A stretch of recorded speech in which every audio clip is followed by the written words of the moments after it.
Comic book people out there, let's talk about JLA Rebirth the Ray. This is a one-shot issue that's written by Steve Orlando and illustrated by Stephen Byrne. Just in case you didn't read the title to this video, I am about to give major spoilers. You've been warned. If you're not familiar with the Ray, there's been a few different incarnations of his character in DC Comics. The one that I'm the most familiar with is a character being represented in this comic book whose name is Raymond Terrill. He joined several different teams, including Young Justice, the JLA, and also the Freedom Fighters, which is probably what he's more well known for. Of course, this is all part of the old DC universe. Once the New 52 universe came around, the Ray was generally ignored with a few exceptions here and there. Grant Morrison wrote a storyline by the name of Multiversity, and there he introduced the Ray as being a gay character. But besides that miniseries, the Ray has generally been ignored in the past couple of years in the DC universe. So I'm really happy that this one-shot issue, not only introducing him as a character, but also saying that he's going to be part of the JLA is going to be done. This issue is a great origin story. It also serves as a coming out story for him too, not only as being gay, but also for being a superhero and him repressing his powers his entire life. The story starts off with him being a child, and not only can he not be around other people, but he can't even be around light. He's told that he's allergic to light, similar to how his father was, which is a great way of referencing that his father was the first Ray and that he has the same abilities. I feel as though Orlando is cleverly sowing the seeds for some future backstories to be told,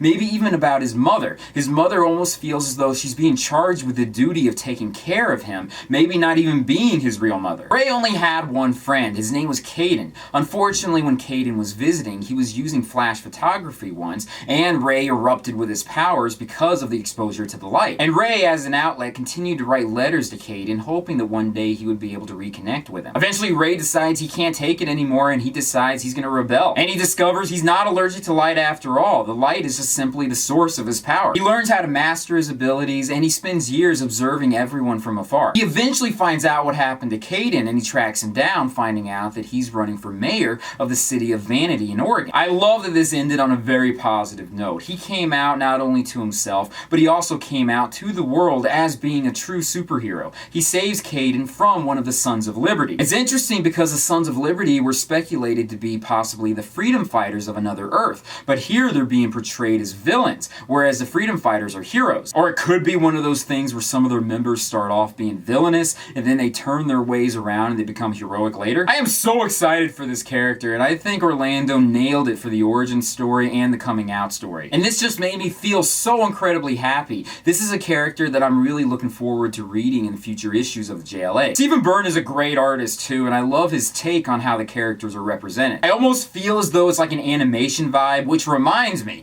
there is going to be a CW animated series online based on the Ray. And even better, this character will also be gay, so you know what? Good for them. Anyways, really awesome comic book. I highly recommend anyone out there to read it. Like I said, the Ray will be continuing on in the JLA comic book. It is from DC Comics, so if you're interested in getting it, it's pretty much available at any comic book store anywhere, or you can go to dccomics.com and you can download a digital copy from them. So thank you guys for watching me in this video. Hopefully I'll join you guys with another video very soon. Peace, love, namaste, and I'll see you guys later. Peace. Reading this issue, I felt a full Frozen vibe to it, where it's like Elsa was repressing her abilities, similar to how the Ray is doing it in this issue, with the exception that Ray is also gay, although Elsa was also speculated to be gay, but I don't think she ever officially came out.